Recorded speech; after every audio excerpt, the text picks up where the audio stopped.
hizo tuko nazo kama wana matengenezo, bado Mungu anaendelea kutuita na kutuonyesha njia mwafaka ya kukamilisha utakatifu ambao tunafaa kuwa nao. Lakini tunaendelea kuzingizia kwamba kwa sababu ya hii sitakuwa, kwa sababu ya hii nitaweza kuchelewa, kwa sababu ya hii itakuwa hivi.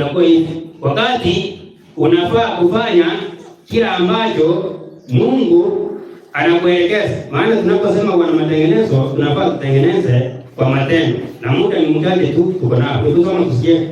Yakobo 5:7 inasema, kwa hiyo ndugu, vumilieni hata kuja kwake Bwana. Vumilieni hata kuja kwake Bwana. Tazama mkulima ngoja mazao ya nchi yaliyo ya thamani. Tazama mkulima. Tazama mkulima ngoja mazao ya nchi yaliyo ya thamani. Kuvumilia kwa ajili yake hata yatakapopata mvua ya kwanza na ya mwisho. Kwa hivyo tunaambiwa kwamba mkulima anavumilia. Pia tunajua shida ni nyingi tuko nazo, lakini tunafaa tuvumilie mvua ya kwanza na mvua ya mwisho. Mkulima hawezi akavuna kama hizo nafaka zenye mipanda asijapita viwango vyote ndio zifunuliwe ama apate kuvuna. Kwa hivyo na sisi ndio tunajua mavuno ni hapa mbele. Sasa tukianza kushindwa na shetani na kuanza kusingizia, mnaona tutakuja kuwa mavuno ya Kristo kweli? Kama tutavumilia na kusaidiana katika yale ambayo tunafaa kuyatenda, nayo ni maagizo ya Mungu, hatutaweza kufika mwisho na kuvuna kama mavuno halisi ambayo Kristo anahitaji. Hebu tuendelee. Mstari wa 8 nasema, nanyi vumilieni, mthibitishe mioyo yenu, kwa maana kuja kwake Bwana kunakaribia. Alafu ndugu, msinungunikiane, msije mkahukumiwa. Kwa hivyo kuna manunguniko. Tunaambiwa kwamba yasiwe miongoni mwetu. Tunafaa kuwa wavumilivu na tusinungunikiane. Kwa maana tunajua siku ile ya Bwana hii karibu. Kwa hivyo kila ambacho unaweza kufanya kifanye kwa moyo mmoja. Tusije tukaleta visingizio. Mungu hawa anatuita tuko wapi? Kwa hivyo hatujaingia kwa kazi. Unapokuwa na visingizio ina maana bado hujaingia kwa kazi ya Mungu. Mungu anapoendelea kutafuta kuuliza uko wapi, ina maana bado hujaingia kwa kazi yake ya kuhudumia. Kwa hivyo tukiendelea na manunguniko, ina maana tutakuwa kama wale wengine ambao bado tunadai wamepotea. Ili sisi pia tumekuja kwa kujiita jina. Lakini kila ambacho tunakusudiwa na wana matengenezo halisi wafanye kufanya. Ukisoma msomaji inaendelea kusema, angalieni, mwamuzi amesimama mbele ya milango. Alafu ndugu, watoeni manabii walionena kwa jina la Bwana, wawe mfano wa kustahimili mabaya. Kwa hivyo manabii hapo tunaagizo tuangalie wale ambao wamewahi itwa watakatifu, wale waliovumilia mateso na wakasimama, walikuwa wakienda mwenendo gani? Sasa tunapewa mifano ya manabii. Manabii yanapatikana katika Biblia, na mifano ya mateso yote na mienendo yote ya Wakristo halisi inaonyeshwa kwa manabii au wa kweli katika Biblia. Kwa hivyo unapojiunganisha na maneno ya Mungu na wale ambao wamewahi tumia wakasimama na ukaona umepunguka, unafaa huo unaendelea kuomba ili upate kusimama na kutumika na Mungu, na vile apate kukubidiisha kwa njia hizo. Maana sisi ndio tunao kamilisha historia ya ulimwengu huu. Kwa hivyo pasipo kusimama na kuendelea kulingana na mwendo wa wale manabii, ina maana tutaanguka. Leo hii kuna wale ambao tumeingia hapa, lakini shetani jukumu lake ni kutunaza sisi wale ambao tunadai tunamuondokea na tunaendelea kupiga vita. Sasa kuna kile ambacho ningependa tuangalie chenye shetani ametumia kukunasa wewe na mimi. Umesoma 10? Soma. Nasema, ndugu, watoeni manabii walionena kwa jina la Bwana. Acha hiyo hata msomo. Sasa kile ambacho nilikuwa nataka tuangalie ni kwamba shetani leo hii ameinua mbinu ya kutukamata sisi wale ambao tumeingia kwa kweli. Sasa hiyo ndio ningependa tuangalie kwa muda mchache ili wewe ujue ni gani shetani ametumia kukunasa. Sasa nipe Petero wa kwanza 5 aya ya 8. Petro wa kwanza 5 aya ya 8. Sasa hapo ndio tunaanza kuangalia tumenaswa na nini? Shetani ametumia mbinu gani? Maana tunaambiwa nyakati za mwisho Shetani ataongeza nguvu zake na ujanja ili kunasa watu wa Mungu. Tusoma kama Petro wa kwanza anasema, muwe na kiasi na kukesha. Muwe na kiasi na kukesha. Kwa kuwa mshtakiwa ni ibilisi. Kama simba ngurumaye. Zunguka akitafuta mtu ammeze. Sasa leo hii Shetani anazunguka.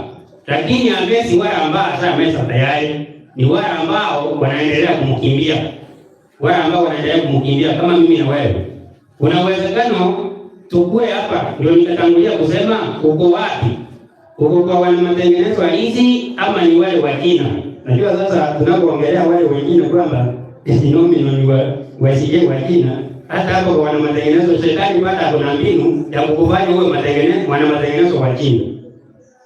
Sasa hiyo ndio unafaa uwe unaangalia pia kama wewe ni wa China ama ni ule wa kweli.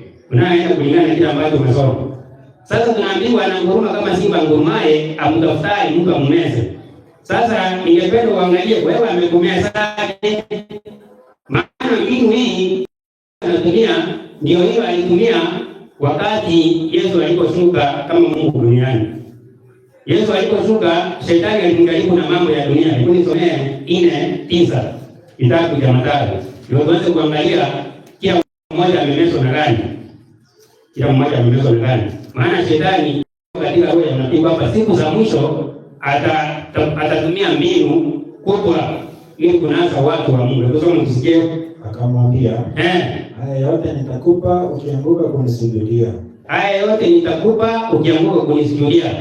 Hivyo ukianza ya 8 anasema nitakupa imani, akamwonyesha habari yote ya dunia. Alafu akamwambia haya yote nitakupa ukinisujudia. Alafu ndipo Yesu alipomwambia, nenda zako Shetani, kwa maana imeandikwa, usijudie Bwana Mungu wako, umwabudu yeye peke yake. Sasa ya Shetani mimi ameleta ni hii wako. Tunaambiwa na maandiko kwamba tumkimbie Shetani. Lakini je, umemkimbia? Uko wapi? Unaendelea kumkimbia ama ashakunasa? Somaji. Mwalimu. Soma ile andiko ndio tuangalie kiaso Shetani anatumia kunasa. Hebu nipe 4 aya ya 7. Kitabu cha Yakobo. Maandiko yanasema kumkimbie. Hapa tunaona kwamba atakuwa akitembea kila mahali ili atafute mtu wa kummeza. Na si mtu mwingine. Unaposoma roho ya nabii katika kitabu cha Galatians, unapata kwamba wale wanalengwa ni wale wanadai ama wanashika amri za Mungu na imani ya Yesu. Au sasa hao ndio wanakimbizana na wao. Na hao ndio sisi. Sasa unaposikia ndio ninaposema kwamba ananguruma na anatembea kila mahali amtafute ya kummeza, si mwingine wa kipindi hiki, ni wewe na mimi wale ambao tunaendelea kumkimbia. Sasa ninakuuliza, wewe ushamkimbia, uko wapi?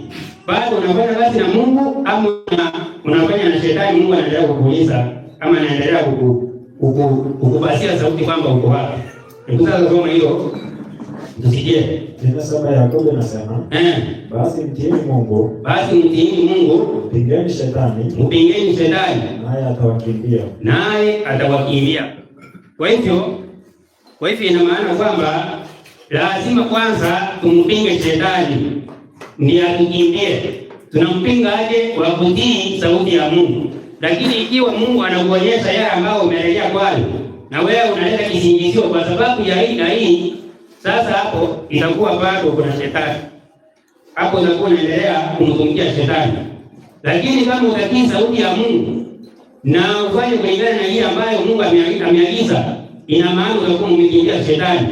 Shetani atakuwa amekunasa. Shetani atakuwa amekunasa. Sasa leo hii wengi wetu tumenaswa kwa njia mbalimbali. Sasa utamkimbia Shetani aje? Utamkimbia Shetani aje? Ni wakati unaacha kile ambacho Shetani analeta. Na Shetani huwezi kukaa kwa desturi yake. Yaani kwa yale mambo ambaye ametuni na useme utamkimbia. Lazima hao amekunasa. Sasa wewe umenaswa na nini? Kuna wana matengenezo ambayo wamenaswa na mambo ya kutaka utajiri wa haraka. Utajiri wa haraka. Yaani wao ni wana matengenezo lakini bado wanafanya betting. Wanafanya betting, wanabeti. Wakitafuta utajiri wa haraka. Msomaji. Kwa hivyo wewe ni mwana matengenezo lakini bado shetani amekunasa hapo. Amekunasa hapo kwa kuendelea kutafuta pesa kwa njia hiyo. Hebu nipe kitabu cha Methali 28 aya 20.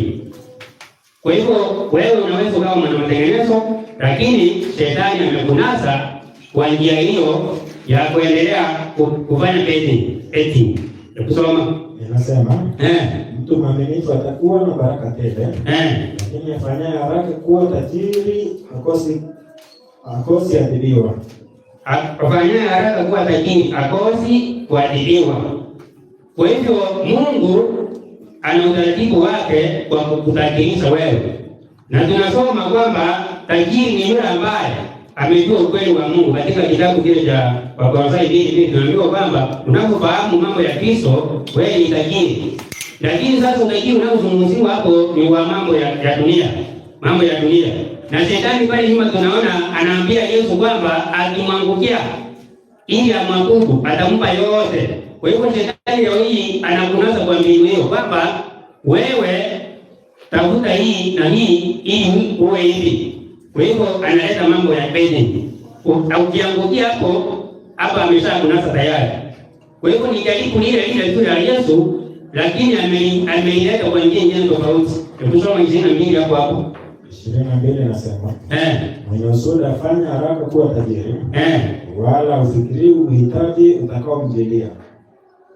Kwa hivyo tunaambiwa kwamba watu wanaoharakisha, hiyo mbinu si ya Mungu.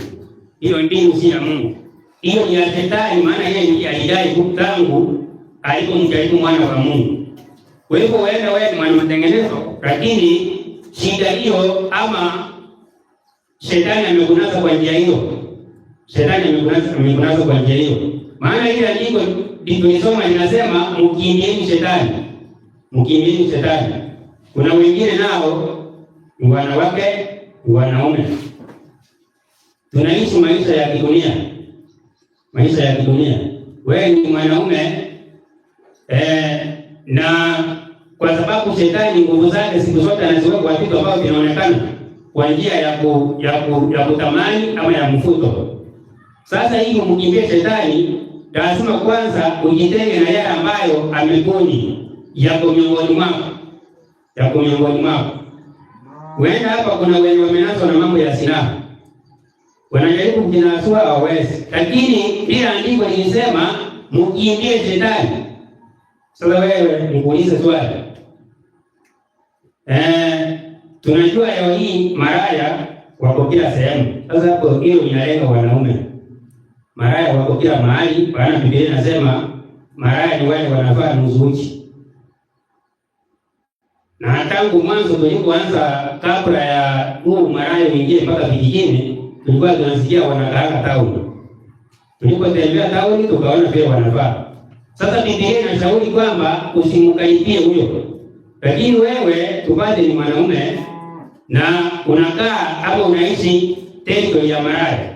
Bali nyuma tumeambiwa mkimbie shetani mdini Mungu. Wewe unafikiri utatoboa? Wewe unaishi karibu na wao, unasemezana siku kwa siku. Tukisomee 5:3 kitabu cha Methali. Kwa hivyo hiyo mkimbie, lazima kwanza ujitoe kwa tendo ya hiyo section. Ndio mkimbia. Lakini ukikaa tu hivi shetani ukunaza ni rahisi. Kusoma inasema maana midomo ya malaya utangaza asali. Kwa hivyo hiyo ni hoja inakuja kwetu kama wanaume. Midomo ya malaya utangaza asali, na kinywa chake ni laini kuliko mafuta. Lakini mwisho wake ni mchungu kuliko pakanga. Ni mkali kama upanga wa makali kuwili. Miguu yake inateremkia mauti. Miguu yake inateremkia mauti. Yaani yeye mahali popote anapotembea anaelekea mautini. Kwa hivyo akikupata hapo tunaambiwa anateremka. Sasa wewe ndio uishi karibu na yeye. Maana yeye kuteremka kwake anaelekea mautini.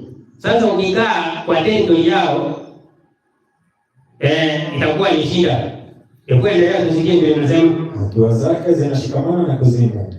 Hata asiweze kuiona njia sawa ya uzima. Yeye hawezi ona njia sawa ya uzima. Njia zake ni za kutangatanga wala hana habari. Basi wanangu, nisikilizeni sasa. Nisikilizeni sasa. Wala msiache maneno ya kinywa changu. Itenge njia yako mbali naye. Itenge njia yako mbali naye. Kwa hivyo tunaambiwa tuitenge njia yetu mbali naye. Kwa hivyo hapa sasa tunazungumzia maraya wa kawaida na maraya ambaye ni kanisa, mafundisho ya dunia ambayo yanatokana na Kristo. Lakini sasa wewe ndio unajua uko wapi? Umenaswa na mafundisho ya kidunia ama umenaswa na maraya wa kawaida, mwanadamu, mwanamke na wewe kama mwanaume? Sasa wewe hapo ndio unajiuliza swali, umenaswa na gani? Ni mafundisho umenaswa naye ama ni maraya wa kawaida? Ni kweli haya ya nani? Tenge njia yako mbali naye. Wala usiukaribie mlango wa nyumba yake.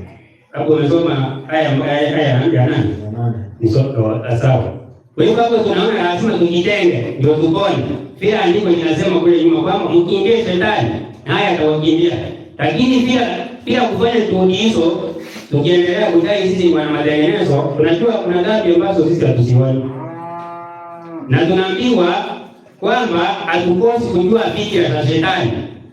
Sasa kama tunazijua, tunafaa tufanye nini? Hebu tupe hiyo 2:11 kwa Korintho wa pili. Kwa hivyo tukizijua, lazima tujue vile tutazinaswa. Sio kujua tu na bado kuendelee kunazo tu nazo. Kwa hivyo lazima tuendelee kuambizana ukweli na kuamshana kwa kile ambacho kinatusumbua kama wana matengenezo. Maana shetani ni mjanja, yeye baada na kuacha ukae hapo kwa hiyo grupu ile unasema umeona kweli huko. Lakini kile yeye anataka uendelee kumtumikia. Sasa utajinasua aje? Hiyo sasa ndio tunafaa tuwe tunamlilia Mungu kwa maombi na tuonyeshane sisi kwa sisi jinsi ya kujinasua kupitia kwa maandiko kulingana na elimu ambayo Mungu amefunua kwetu. Tusoma 2:11 wa Korintho wa pili. Shetani asije akapata kutushinda. Shetani asije akapata kutushinda. Kwa maana tukosi kuzijua fikra zake. Kwa hivyo ile andiko tulisoma kwamba shetani wakati wa mwisho analeta mbinu za kumunasa, si mwingine ni mwana matengenezo kama wewe na mimi. Kwa hivyo lazima kama tumefaulu ya kujitenga kutoka pale, bado vile tuko hapa, je, ametunasa? Ametunasa. Ndio nikauliza, wewe uko wapi wakati huu? Bado Mungu anaendelea kukupatia sauti, uko wapi? Naanza kusema uko uchi. Ama ushaungana naye umeanza kazi. Umeanza kazi. Somaji. Shetani anapokunaza kipindi cha mwisho, maandiko yanasema itakuwa mbaya zaidi kuliko hata kabla hujajua ukweli huu. Tukunike 2:20-21 kitabu cha Petro wa kwanza. Kwa hivyo akikunasa saa hii, na wewe usiwe na juhudi cha kujinasua na usijue vigezo vya kutumia na kuambia tutakuwa tukikutafuta tunakupigia simu. Ndugu zangu, mtawahi kuona ni nini mbaya, uko wapi? Unaanza kusema niko, tuko pamoja, tunakuja kuongea naenda ukiendana. Sasa tunafaa kuombeane sana, maana kuna wale ambao tumejaribu kuwafuatilia lakini yale ambao wanatuambia ya kushtusha sana. Kwa hivyo na wewe pia ukitolewa tu kwa kundi hili mahali ambapo huwa mnasoma maandiko na kuomba, ukaingia kwa kundi lingine ambalo hakuna hiyo, na kuambia unaendelea kupotea na hautarudi. Kusoma 2:20 inasema kwa maana ni sifa gani kustahimili? Kwa maana ni sifa gani kustahimili? Endapo dhambi na kupigwa makofi. Hiyo ni gani unasoma? Kwa kwanza 2:20. Hebu isome. Hebu unasoma. Petro wa kwanza 2:20. Inasemaje? Kwa maana ni sifa gani kustahimili mtendapo dhambi na kupigwa makofi? Lakini kustahimili mtendapo mema na kupata mateso. Tusoma Petro wa pili 2:20 na 21. Inasema kwa maana wale waliokwisha kuyakimbia machafu ya dunia. Ndio hiyo. Sasa sisi tunadai tumepiga hatua. Sasa ndio unaendelea kukuuliza swali. Je, unaendelea kumzongea Mungu? Tunaendelea kumtumikia Mungu ama bado Mungu anatuita? Tunaambiwa wale ambao wamekwisha kwa maana wale waliokwisha kuyakimbia machafu ya dunia kwa kumjua Bwana na Mwokozi Yesu Kristo, kama wakinaswa tena na kushindwa, hali yao ya mwisho imekuwa mbaya kuliko ile ya kwanza. Hali yao ya mwisho inakuwa mbaya kuliko ile ya kwanza. Maana ingekuwa heri kwao kama wasingalijua njia ya haki. Kwa hivyo ni sisi tunaambiwa. Umesoma hiyo 21 umemaliza? Inaendelea kusema kuliko kuijua kisha kuiacha ile amri takatifu waliopewa. Kwa hivyo ni kule ni hasara sisi tuwe tunajiita hapa kwa matengenezo. Na kitu ambacho tunafaa kujua, hakuna mtu hapa ambaye ni mhubiri ama ni kiongozi kwa wale ambao wamechaguliwa kama walimu, wachungaji na wengine. Hakuna mwenye anaweza kukusaidia ukaokolewa kama wewe mwenyewe binafsi hautachukua jukumu la kufanya mapenzi ya Mungu. Hakuna. Kwa hivyo ni vizuri wewe mwenyewe ujipiganie wewe mwenyewe. Maana ukweli huu tumefundishwa, tumeuelewa. Sasa kila ambacho unafaa ufanye ni njia gani unafanya ili uepukane na hayo mambo ambayo shetani ameinua ili akunasa. Kwa hivyo shetani leo hii anakuja na mbinu nyingi, na hasa wale ambao anataka anase ni mimi na wewe, si hao wengine. Kwa hivyo ni hasara sana tu hapa tunakaa tunafikiri tuko pamoja, lakini kumbe wewe umenaswa na kitambo yako fulani mahali na linaendelea kukupoteza zaidi. Wakati mwingine hata unajihisi usihudhurie kwa mahali ambapo watu wanaosoma mambo haya wanapatikana, wanaosoma Biblia wanapatikana. Kwa hivyo unafaa uwe unamuomba Mungu ili apate kukujalia upate kujinasua kutoka mitego hiyo ambayo shetani ameinua. Kwa hivyo kama shetani amekunasa kwa mambo ya kubeti, mambo ya anasa, mambo ya sinaa, mambo ya ujanja, hayo pia unafaa kujitoa. Maana hata hiyo pesa yenye shetani amekuletea ili ikutoe katika njia ya kweli ya Mungu, kama una hekima, maandiko yanasema bila hekima hiyo bado haitakuokoa. Kwenye 7:12 kitabu cha Mhubiri. Kwa hivyo hata tukipewa hiyo mali bado kama hatuna Kristo bado ni kule kwetu. Bora tu tuwe na ile kidogo, lakini tuwe waaminifu na tuwe tunapatikana kwa kufanya kile ambacho ni kusudi la Mungu. Hiyo kunde itakuwa faida kwetu. Kusoma. Maana hekima ni ulinzi. Hekima ni ulinzi. Kama vile fedha ilivyo ulinzi. Ulinzi. Na ubora wa maarifa ni ya kwamba hekima humhifadhi yeye aliye nayo. Hekima humhifadhi yeye aliye nayo. Kwa hivyo ukiwa na fedha, hata kama ni kidogo, hata kama ni nyingi, ukiwa na hekima, na hekima inayozungumziwa sasa ni hekima ya Kristo, ama ni Kristo mwenyewe kupitia kwa mashauri yake, kulingana na ile 1:30 kitabu cha Wakorintho wa kwanza hivi ndio inatuambia hekima ni Kristo. Kwa hivyo tunaambiwa hata ukiwa na fedha, pasipo hekima bado si kitu kwa maisha yako. Sasa lazima tujue njia ambayo tunafaa kuitumia ili tumkimbie shetani. Luka 7 kitabu cha Petro wa kwanza. Sasa kupitia kwa kuomba na kukutana hivi kwa mashauri na kusoma neno la Mungu. Maana Yesu alimwambia imeandikwa. Sasa wewe kitenge kidogo uingie kwa wenye ijaandikwa na waombi uone kama utamweza shetani.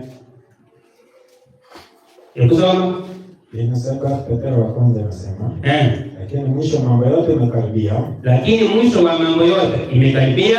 Basi iweni na akili. Basi iweni na akili. Mkeshe katika sala. Mkeshe katika sala. Sisi tunajua kwa kipindi cha mwisho. Sasa hapa ndio tunajua hii ni jadi ya Saturday. Sisi tunajua tuko hapa kwa adornment. Hapa kwa kufanya maombi. Hapo ndio tuko hapa saa hii. Sasa vile tuko hapa tunaambiwa na Petro kwamba kusoma ile andiko kwanza ndio tukuja hapa. Inasema lakini mwisho wa mambo yote umekaribia. Mwisho wa mambo yote imekaribia. Vile tunajua Kristo hapo hapa anaendelea kutuombea. Sisi tuko hapa kipindi cha maombi na kupatanishwa na Kristo na Mungu. Kulingana na habari ya Sanjo ya Matakatifu. Sasa tunaambiwa mwisho wa mambo yote umekaribia. Basi iweni na akili. Basi iweni na akili. Mkeshe katika sala. Mkeshe katika sala. Kwa hiyo saa hii sisi kila ambacho tunafanya ni kuomba na kusoma. Kuomba na kusoma. Hiyo tu ndio itatutenganisha na shetani. Lakini ukiingia shetani akikutoa hapa kwa wale ambao wanaomba na kusoma, alafu akusongeza tu kidogo. Nakwambia anakuteremsha kwa haraka sana. Anakuteremsha kwa haraka sana. Wakati Waisraeli waliokuwa katika kipindi chao, kuhani alipokuwa anaingia katika patakatifu ili wapatanishe na Mungu, walikuwa huko nje, walikuwa wanaomba wakijitakasa. Kunipe 23-26 kitabu cha Warau. Kwa hivyo sisi tuko hapa saa hii kwa maombi. Kwa maana tunaambiwa mwisho wa mambo yakaribia. Alafu tena umetegwa na shetani. Wewe niambie. Kusoma inasema kisha Bwana akanena na Musa na kumwambia lakini siku ya 10 ya mwezi huo wa 7, siku ya 10 ya mwezi huo wa 7 ni siku ya upatanisho. Ni siku ya upatanisho. Bila tunajua saa hii Yesu anaendelea kufanya upatanisho kati yangu, ya wewe na Mungu. Kwa hivyo siku ile walikuwa wanapatanishwa kila mwaka. Kila mwaka. Sasa leo hii sisi ni wakati wote, maana tuko kipindi cha mwisho. Na tumeona kwamba tumekaribia mwisho wa mambo yote tumekaribia. Kila ambacho tunafaa kufanya ni kukesha na kuomba. Sasa tunaambiwa kipindi hicho walikuwa wanakutana. Ilikuwa endelea na hiyo andiko. Itakuwa kusanyiko takatifu kwenu. Nanyi mtazitesa nafsi zenu. Nanyi mtazitesa nafsi zenu. Nanyi kuzitesa nafsi zenu ni kukataa na mambo yote yanayowazuia msipatanishe na Mungu kamilifu. Kukataa na mambo yote. Kwa hivyo ni wewe uangalie uko wapi. Naendelea kupatanishwa ama bado umenaswa. Na kama umenaswa, umenaswa na nini? Na unafaa kujinasua aje? Kuendelea. Nanyi mtasongeza sadaka kwa Bwana kwa njia ya moto. Alafu nanyi msifanye kazi yoyote siku hiyo. Msifanye kazi yoyote siku hiyo. Kwa kuwa ni siku ya upatanisho. Kwa hivyo walipokuwa hapa katika siku ya upatanisho, hawakuwa na shughuli nyingine. Hawakuwa na shughuli nyingine. Kwa hivyo leo hii wewe pia unapoendelea kufanya shughuli yako, hakikisha unaendelea kupatanishwa. Usije ukafanya shughuli ambayo hairuhusu upatanisho wako na Mungu. Endelea msomaji. Inaendelea kusema ili kufanya upatanisho kwa ajili yenu. Ili kufanya upatanisho kwa ajili yenu mbele za Bwana. Mbele za Bwana Mungu wenu. Mungu wenu. Umefika 30. 29 inasema kwa kuwa mtu awaye hata asijitesa mwenyewe siku hiyo. Sasa hapo ndio pointi. Mtu yeyote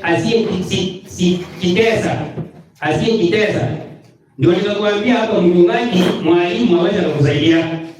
Ukweli umewasilishwa. Sasa ni wewe ujitese wewe mwenyewe. Wewe mwenyewe ndio unajua kila ambacho unafaa kufanya ndio uokolewe. Sasa tunaambiwa mtu asiyejitesa nafsi yake, hebu endelea kusikia. Inasema kwa kuwa mtu awaye yote asiyejitesa mwenyewe siku hiyo hiyo atakataliwa mbali na watu wake. Atakataliwa mbali na watu wa Mungu. Atakataliwa mbali na watu wa Mungu. 30 inasema na mtu yeyote afanyia kazi ya namna yoyote siku hiyo, mtu huyo mtamwangamiza atoke katika watu wake. Kwa hivyo tunajua Isa alitoka hapa ambapo umejitakasa. Haujitesa ukae kikamilifu, pia anataka ni kutolewa tu kafara ya mwisho ama kifo cha milele. Hiyo ndio maana yake. Kwa hivyo hapa ina maana wale ambao walikuwa hawajitakasa, kwani akitoka kipindi chao katika uguani ule wa binadamu alikuwa anakataliwa na watu wa Mungu na alikuwa anakufa. Kwa hivyo na sisi tuko hapa ndio tunaona kwamba mwisho wa mambo yote umekaribia. Mwisho wa mambo yote umekaribia. Najua tumesoma unabii sana, tumechambua mambo mengi. Lakini sasa hiyo ni kwamba hatua katika matendo hakuna. Sasa hapo ndio shida. Na shetani hivyo ndivyo sasa anafurahia. Kwa hivyo kile shetani yeye anataka ni kwamba tukae tu mahali tuwe tunadai tumekuwa tofauti na wale ambao tunadai ama tunaona katika matendo. Lakini katika mambo ya asili Mungu mwenyewe anapotuangalia pata anaona hata sisi tumetekwa. Sasa swali unajiuliza, uko wapi? Uko wapi? Kuna wengine ambao wanapenda wao kazi yao ni kusengenya. Kazi yao ni kusengenya wengine. Somaji. Hebu nipe ile 7 kitabu cha Yakobo. Kwa hivyo kama na wewe pia shetani amekuambukiza ugonjwa wa kuzungumza mambo ya wengine, ya kusengenya wengine. Wewe uko hapa, wewe ni mwana matengenezo, lakini bado unaongea mambo ya wengine. Wewe uoni yako na unapojilinganisha na mwenzako unajua unaweza kujiona uko bora. Lakini unapojilinganisha na Kristo ndio unajua bado hujafika. Kwa hivyo shetani naye amekutoa kwa Yesu, sasa anakulinganisha na hao wengine hivi. Alafu sasa yeye amekuacha hapo, sasa wewe unaendelea kusema mimi ni mwana matengenezo, lakini amekutoa kwa lengo asili halisi la kukuokoa. Kwa hivyo hiyo ndio kazi ya shetani. Kwa hivyo ndio tunaambiwa kipindi cha mwisho ananguruma na kutangatanga kila sehemu. Amtafute na si mwingine anatafuta ni mimi na wewe ambao tunadai tunamkimbia. Tusoma. Elimu 7 kwa Yakobo anasema, basi mtieni Mungu, pingeni shetani, naye atawakimbia. Naye atawakimbia. Endelea. Karibieni Mungu, naye atawakaribia ninyi. Mkaribieni Mungu, naye atawakaribia ninyi. Itakaseni mikono yenu. Itakaseni mikono yenu. Enyi wenye dhambi. Enyi wenye dhambi. Na kuisafisha mioyo yenu. Enyi wenye nia mbili. Enyi wenye nia mbili. So tunafaa tuwe na nia moja ya kujua lengo la mtume ni gani. Sasa ningeenda kumalizia kwa sababu ya muda, sijui kama nimebaki dakika ngapi, ndio nisome nimekuwa hapa kama 2. Kwa hiyo hapa alikuwa anasimamia muda, anaweza kaniambia zimebaki dakika ngapi ndio nijue. Pia nitamaliza. Sawa. Kwa hiyo nisome mfumbili hapa. Kwa vile shetani anafanya kazi kwa kipindi cha mwisho. Nasoma kitabu inaitwa I-Writings 266.1. Inasema hivi. EW 266.1. Ni ndefu lakini mimi nasoma kwa kuruka kwenye pointi yangu hivi. Wewe kwa muda wako isome yote. Inasema niona kwamba shetani aliwaambia malaika zake wenyewe waweke mitego yao hasa kwa wale waliokuwa wanatazamia kutokea kwa Kristo mara ya pili na kuzishika amri zote za Mungu. Kwa hiyo alionyesha kwamba shetani aliambia malaika wake wawaendee wale wanaodai wanamsubiri Kristo mara ya pili na kushika amri zake.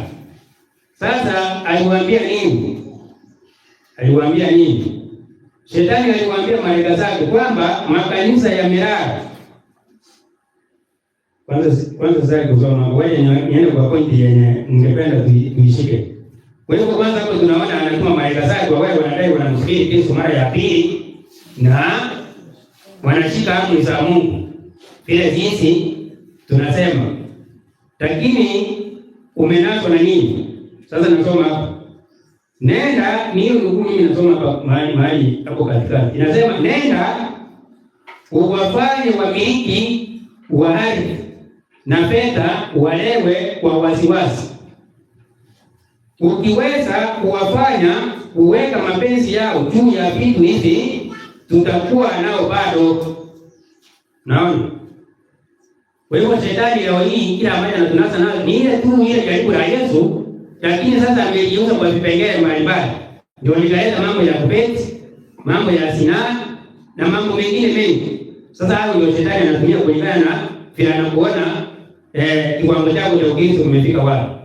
Sasa yeye anakuletea kile ambacho anaona kiko karibu na anaweza kutumia kukuangusha wewe. Kwa hivyo alituma malaika zake kwamba wakuje watufanye tupende mambo ya dunia. Tupende mambo ya dunia. Na ndio maana unasoma katika Yesu katika Luka ile 21:30 anasema kwamba yule msomaji kusomea ndio nisome nukuu ya Musa hapa. Kwa hivyo shetani kile ambacho anataka tupende saa hii ni vitu vya dunia sana. Tuwe kukopisi na mambo ya dunia. Ndio tusiendelee kukua full time.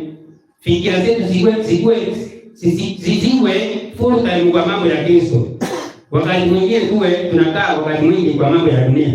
Ndio ukiwa hapo sasa anasema utakuwa wapi? Kuendelea soma hiyo 24:31 ndio nisome nukuu ya Musa hapa nimalize kwa sababu ya muda. 24:31 Luka. 34. Inasema wakisema 21:34 Luka. 21:34 Luka. Inasema hivi. Basi jiangalieni. Mioyo yenu isije ikalemewa na ulafi. Na ulevi. Na masumbufu ya maisha haya. Siku ile ikawajia ghafla. Kama mtego unasavyo. Kwa hiyo si mwingine tu anataka tu hivyo. Ni shetani vile mnabii alionyesha. Kama anataka tupende mambo ya dunia, muda wetu mwingi huwa hapo. Kwa hivyo ndio nitaendelea kuuliza umenaswa na nini? Wewe umenaswa na nini? Utajua ni gani. Sasa mimi nasoma nukuu ya Musa nimalize. Nasoma kitabu inaitwa Thoughts from the Mouth of Blessings. Thoughts from the Mouth of Blessings. Kurasa wa 93 ubeti wa kwanza 98:1. Inasema hivi. Nasema mwanadamu hugeuka kutoka kwa Mungu, sio Mungu kutoka kwake. Baba yetu wa mbinguni utufuata kwa kusii na maonyo na uhakikisho wa huruma, mpaka fursa na mapendekezo zaidi yatakuwa kule kabisa. Kwa hivyo tunaambiwa kwamba mwanadamu ndiye anamkimbia Mungu. Vile tunaona kule nyuma Adamu, baada ya kuundua kwamba ameenda kinyume na Mungu, alianza kukimbia. Na wewe hii unapopatikana shetani akikunasa kidogo tu, unajua unaanza kumkimbia Mungu. Sasa hata ukijaribu kupigiwa simu na mwana matengenezo mwenzako, wakati mwingine uende usishike, ama wakati mwingine uwe na vile hata mwasema, unaanza kisingizio. Ndio nikasema umenaswa na gari. Na kama ujanaswa, omba Mungu sana ili shetani asije akakutoa kwa tendo hili ambao huko.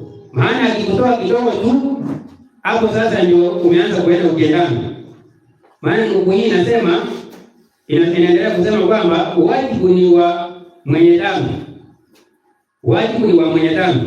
Kwa kumpinga roho wa Mungu leo anatayarisha njia kwa upinzani wa pili wa nuru inapokuja kwa nguvu kuu zaidi.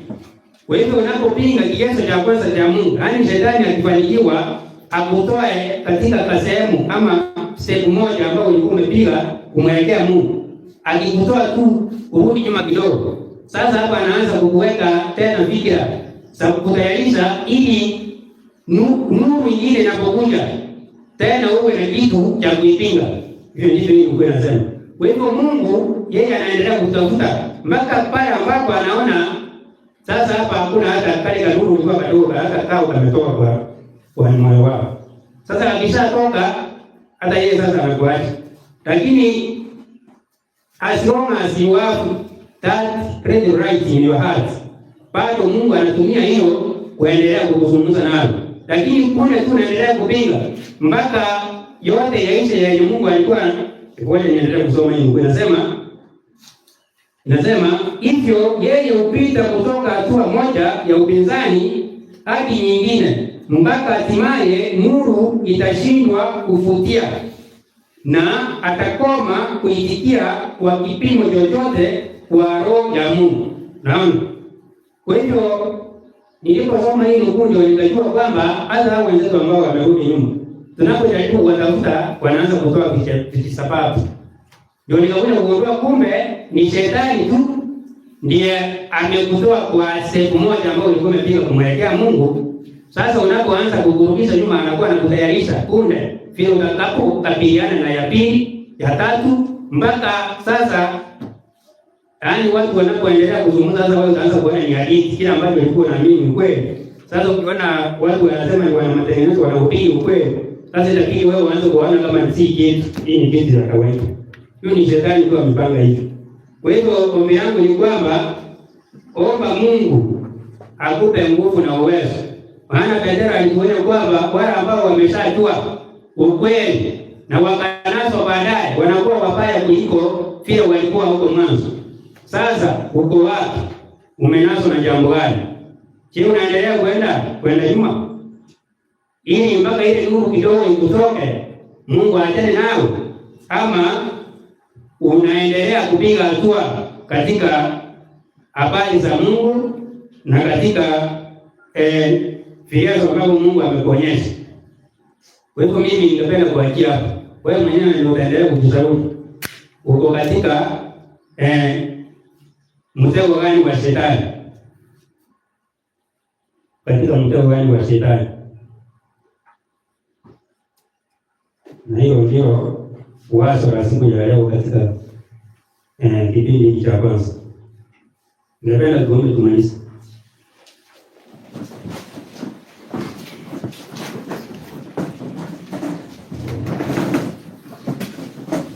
Mungu kwa Bwana wetu Yesu Kristo, tunakuja mbele zako.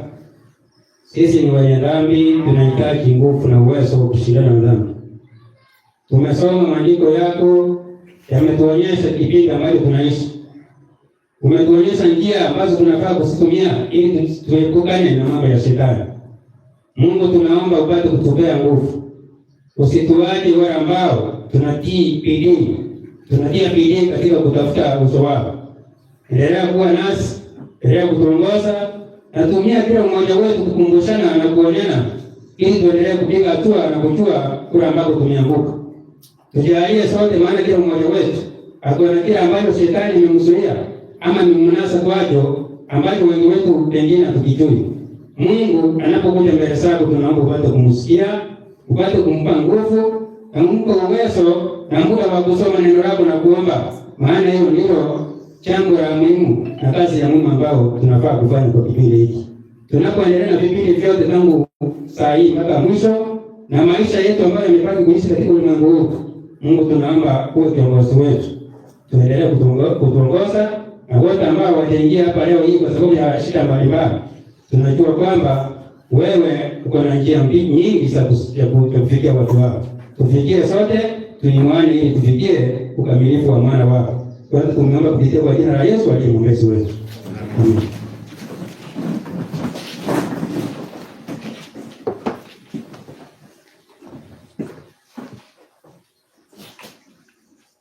Amen.